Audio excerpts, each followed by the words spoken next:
Soko la hisa nchini Marekani limefuata masoko mengine ya hisa ulimwenguni kwa kuporomoka baada ya China kulipiza kisasi kwa Marekani baada ya Rais Donald Trump kuongeza ushuru. Masoko ya hisa barani Asia na Ulaya yameporomoka kwa siku ya pili mfululizo katika siku ya mwisho ya mauzo wiki hii. Leo China imetangaza kwamba italipiza kisasi dhidi ya hatua ya Trump, ikitoza nyongeza ya ushuru ya asilimia 34 kwa bidhaa kutoka Marekani. China imeshutumu Marekani kwa uchokozi na kuhatarisha mpangilio wa biashara ulimwenguni. Kabla ya kufunguliwa kwa masoko ya hisa ya Marekani hii leo, Trump aliandika kwenye mitandao yake ya kijamii akisema, na hapa ninamnukuu, "China imefanya makosa, wameshikwa na kiwewe, sitabadilisha sera zangu." Mwisho wa nukuu. Siku ya Jumatano, Trump alitangaza ushuru wa kuanzia asilimia 10 kwa mataifa yote, huku baadhi yakitozwa ushuru mkubwa zaidi, ikiwemo asilimia 50 kwa bidhaa kutoka taifa la Lesotho barani Afrika. Mwandishi wa BBC kutoka bara Asia, Mariko Oi, ana mengi zaidi. Wanauchumi wengi wanaonya kwamba hii huende karibu uchumi wa Marekani kufuatia ushuru mkubwa utakaolipwa na makampuni ya Marekani, na huenda zikapitisha gharama kwa raia na kusababisha mfumuko wa bei.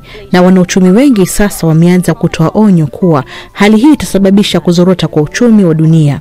Sasa bila shaka kitu kikubwa kinahitajika ili kusababisha hali kama hiyo. Mara ya mwisho ilikuwa wakati wa uviko 19 mwaka 2020, na kabla ya hapo ni kuzorota kwa uchumi wa dunia mwaka 2008 na mwaka 2009. Lakini wengine wameshikwa na wasiwasi kwamba ongezeko la ushuru linaweza kuwa sababu. Hilo limekuwa likijaribu kuziba mawasiliano kati ya Rafah na eneo la Khan Yunus. Jeshi la Israel limeongeza maeneo zaidi ya Gaza kwa kile wanachokitaja kama maeneo ya usalama ili kuishinikiza Hamas kukubali masharti yake ya kusitisha mapigano. Umoja wa Mataifa unasema kwamba mamia ya maelfu ya wakala wa ulinzi wa raia unaoendeshwa na Hamas huko Gaza ulisema kuwa takriban watu 31, baadhi yao wakiwa watoto, waliuawa na shambulio la anga la Israel kwenye shule iliyokuwa ikiwahifadhi watu waliokimbia makazi yao mashariki mwa Gaza. Hata hivyo, Israeli inasema ilikuwa imelenga tu makao makuu ya operesheni za Hamas. Tugeukie taarifa nyingine sasa. Teknolojia ya akili mnemba au AI inaleta mapinduzi katika maisha yetu. Inaweza hata kusaidia kukabiliana na mabadiliko ya tabia nchi. Lakini kuna wasiwasi unaoongezeka kuhusu athari zake kwenye sayari, kwani inatumia kiasi kikubwa cha umeme na maji. Kwa hivyo akili mnemba ni tatizo au suluhu kwa mabadiliko ya tabia nchi? Huyu hapa Victor Kenani. Itabadilisha kila kitu.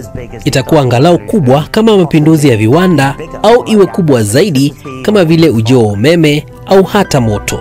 Akili mnemba au AI inabadilisha ulimwengu wetu, na kuna ushindani mkubwa kati ya wahusika wakuu. Mwezi Januari, Donald Trump alizindua uwekezaji wa dola bilioni 500 wa miundombinu ya AI wa sekta ya kibinafsi. Tunachotaka kufanya ni kuiweka katika nchi hii. China ni mshindani na kuna washindani wengine. Tunataka iwe katika nchi hii na tunawezesha hilo. Siku chache baadaye, China ilishangaza ulimwengu kwa uzinduzi wa programu ya DeepSeek na kuonyesha hatua kubwa iliyopiga katika teknolojia ya akili mnemba. Na kwa waziri mkuu wa Uingereza, akili mnemba inaweza kusababisha dunia bora katika siku zijazo. Ni nguvu ya mabadiliko ambayo itaimarisha maisha ya watu wanaofanya kazi. Lakini athari zake za mazingira ni wasiwasi unaoongezeka. Akili mnemba inamaanisha mashine zinazoweza kujifunza, kuchanganua data na kutoa majibu yanayofanana na ya binadamu baada ya kuchambua takwimu nyingi. Lakini kufundisha mashine hizo na kuzipa data nyingi tofauti kunahitaji nishati nyingi. Kuifunza programu ya akili mnemba ya OpenAI GPT-3 ilitumia takriban saa 1013 za megawati za umeme, ambazo ni sawia na matumizi ya familia 130 nchini Marekani kwa mwaka mmoja. Na mahitaji ya nishati hayaishi hapo. Utafutaji ama search unaoendeshwa na akili mnemba mtandaoni hutumia hadi mara 10 zaidi ya nishati kuliko utafutaji wa kawaida wa Google, na huku kukiwa na mamilioni ya watumiaji kila siku, hii inaongezeka. Akili mnemba inahitaji vituo vya data, maeneo makubwa yaliyojaa sava, na inavyozidi kupanuka, vituo hivi vinatarajiwa kuongeza maradufu matumizi yake ya nishati duniani ndani ya miaka 5 kufikia viwango vinavyolingana na matumizi ya umeme ya Japan. Na akili mnemba haihitaji umeme mwingi tu, pia ina kiu. Kupoza vituo hivi vya data kunahitaji maji mengi. Microsoft kwa mfano iliripoti ongezeko la matumizi ya maji kwa asilimia 34 katika mwaka mmoja tu maji yanayotosha kujaza mabwawa 2500 ya kuogelea ya Olimpiki. Walakini akili mnemba inaweza pia kuwa sehemu ya suluhu. Aina ya mifumo tunayounda na kujifunza kwenye vituo hivi vikubwa vya data itakuwa na athari kubwa na mifano bora kuhusu tabia nchi.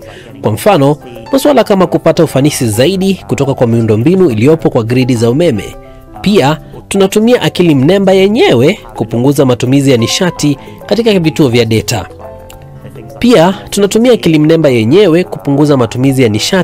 katika vituo vya data. Kwa hivyo nadhani hatimaye mifumo hii ya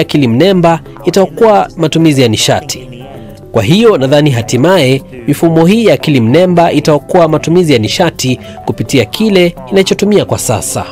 Ufanisi wa nishati inayoendeshwa na akili mnemba na teknolojia mahiri za gridi zinaweza kusaidia kupunguza utoaji wa gesi chafu duniani kwa kati ya 5 na 10 ifikapo mwaka 2030. Hiyo ni sawa na gesi chafu inayotolewa kila mwaka na eneo nzima la Umoja wa Ulaya. Akili mnemba tayari inasaidia katika utafiti wa hali ya hewa, hasa katika kuboresha utabiri wa hali ya hewa na kugundua dalili za mapema za majanga. Inatumika pia kupambana na ukataji miti. Picha za satelaiti zilizochambuliwa na akili mnemba husaidia kufuatilia ukataji miti haramu na kuwapa wanasayansi taarifa za wakati halisi. Pia inaweza kuongeza uzalishaji wa nishati mbadala ambazo ni safi, pamoja na kuimarisha ufanisi katika viwanda vya umeme unaotokana na upepo kwa kutabiri kwa usahihi mabadiliko ya mkondo wa upepo. Kwa kutambua mahitaji ya nishati ya akili mnemba, makampuni makubwa ya teknolojia yameahidi kuimarisha miundombinu yao kwa kutumia nishati safi. Lakini kwa hatua ya sasa ya kurudi kwenye nishati ya mafuta nchini Marekani, je, makampuni makubwa ya teknolojia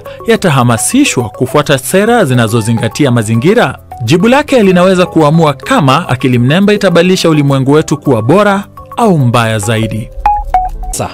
Ufanisi wa nishati inayoendeshwa na akili mnemba na teknolojia mahiri za gridi zinaweza kusaidia kupunguza utoaji wa gesi chafu duniani kwa kati ya 5 na 10 ifikapo mwaka 2030. Hiyo ni sawa na gesi chafu inayotolewa kila mwaka na eneo nzima la Umoja wa Ulaya. Akili mnemba tayari inasaidia katika utafiti wa hali ya hewa, hasa katika kuboresha utabiri wa hali ya hewa na kugundua dalili za mapema za majanga. Inatumika pia kupambana na ukataji miti. Picha za satelaiti zilizochambuliwa na akili mnemba husaidia kufuatilia ukataji miti haramu na kuwapa wanasayansi taarifa za wakati halisi. Pia inaweza kuongeza uzalishaji wa nishati mbadala ambazo ni safi, pamoja na kuimarisha ufanisi katika viwanda vya umeme unaotokana na upepo kwa kutabiri kwa usahihi mabadiliko ya mkondo wa upepo. Kwa kutambua mahitaji ya nishati ya akili mnemba, makampuni makubwa ya teknolojia yameahidi kuimarisha miundombinu yao kwa kutumia nishati safi. Lakini kwa hatua ya sasa ya kurudi kwenye nishati ya mafuta nchini Marekani, je, makampuni makubwa ya teknolojia